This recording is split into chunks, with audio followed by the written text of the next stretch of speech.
Bienvenue dans cette nouvelle édition du QG News. Au sommaire, réunion sur le rapatriement des éléments de l'ancienne rébellion du M23 en République démocratique du Congo. La date limite du processus a été fixée au 18 août prochain.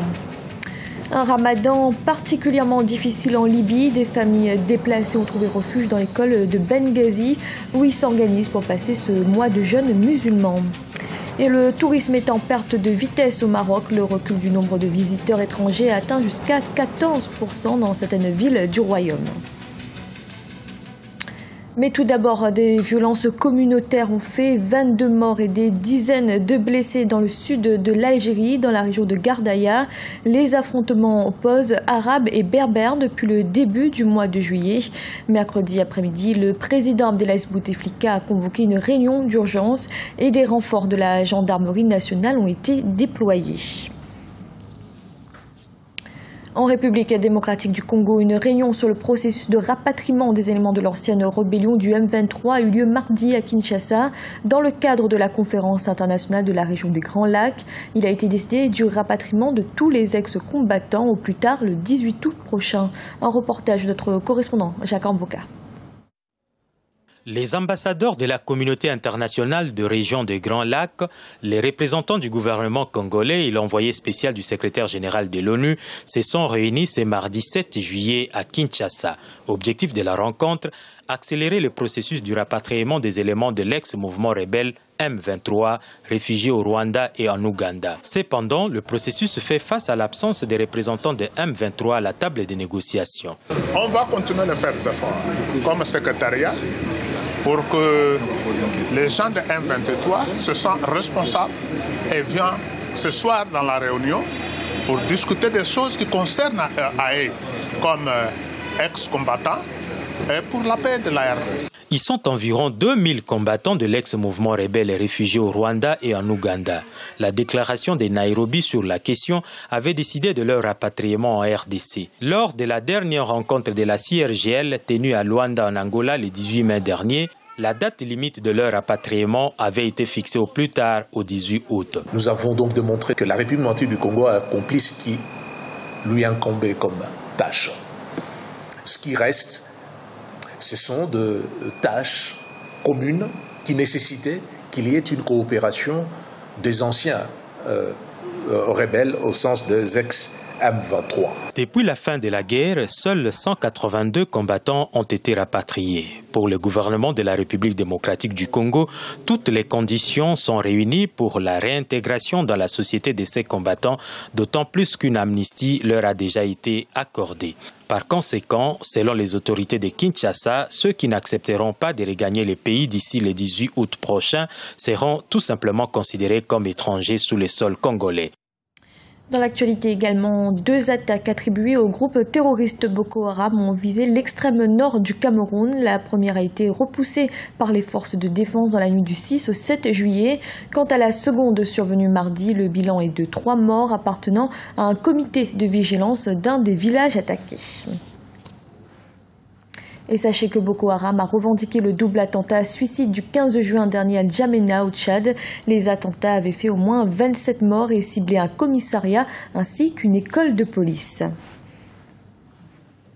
En Libye, les affrontements se poursuivent dans la majeure partie du pays. De nombreux Libyens ont dû quitter leur maison et trouver refuge dans des bâtiments publics. L'école de Benghazi sert aujourd'hui de camp pour ces déplacés qui vivent un ramadan, mois de jeûne musulman particulièrement difficile. Lisa Siakzimana. C'est un mois de ramadan difficile pour les déplacés de l'école de Benghazi. La guerre à Benghazi, la deuxième ville de la Libye, a obligé des dizaines de milliers de Libyens à fuir leur maison. Cette école sert d'abri, de fortune aux familles. Malgré la précarité, les déplacés s'organisent pour passer le mois de ramadan, comme les autres musulmans du monde entier. Vivre dans une école, c'est pire que d'être loin de chez soi. La famille en souffre vraiment et je ne m'attendais pas à ce qu'on passe le mois du ramadan dans une école. Cela affecte l'état émotionnel de ma femme et de mes filles.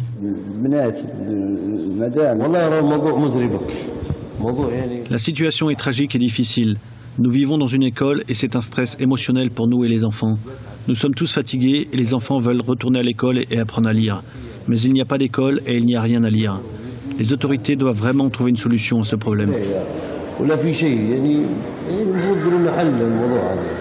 Actuellement, la Libye est déchirée par des guerres qui opposent deux administrations rivales et se disputent le pouvoir, tandis que les factions armées se battent pour le contrôle du territoire.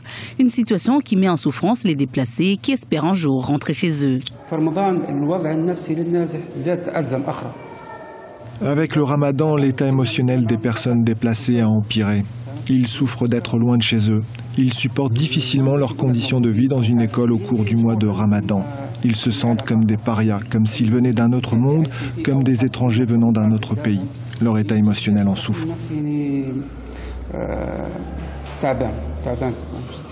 Le conflit à Benghazi oppose les milices islamistes aux forces de l'ordre qui soutiennent le gouvernement libyen de l'Est, reconnu par la communauté internationale. 4 ans après le renversement de Mouammar Kadhafi, l'Agence des Nations Unies pour les réfugiés a enregistré plus de 430 000 déplacés à cause de la guerre civile qui secoue le pays. Au Maroc, les professionnels du tourisme sont inquiets. Le pays enregistre un recul important du nombre de visiteurs étrangers. Bien qu'épargné par les attaques terroristes, le royaume subit l'impact négatif des attentats qui ont eu lieu dans les autres pays du Maghreb. Awa Barkala. Le Maroc, inquiet pour sa saison touristique, les Français représentent pour un quart des touristes au royaume chérifien. Pour redresser la barre, le royaume doit faire face à de nouveaux défis sécuritaires. Les attentats subis par la France, la Tunisie et l'Égypte depuis le début de l'année y sont pour beaucoup dans le recul des réservations. Malheureusement, le Maroc, comme tous les pays de la région et les pays du pourtour méditerranéen, sont aujourd'hui sous la menace. La menace, elle est globale. Conscients de la nature de la menace, les services de sécurité marocains ont établi une stratégie préventive. Cette stratégie a donné des résultats. Il y a des démantèlements de cellules terroristes. Il y a l'arrestation de certains terroristes, mais en même temps, le pays a été épargné depuis longtemps de ces attaques. C'est la ville de Tanger qui a enregistré la baisse la plus importante au royaume avec 14% de nuitées en moins.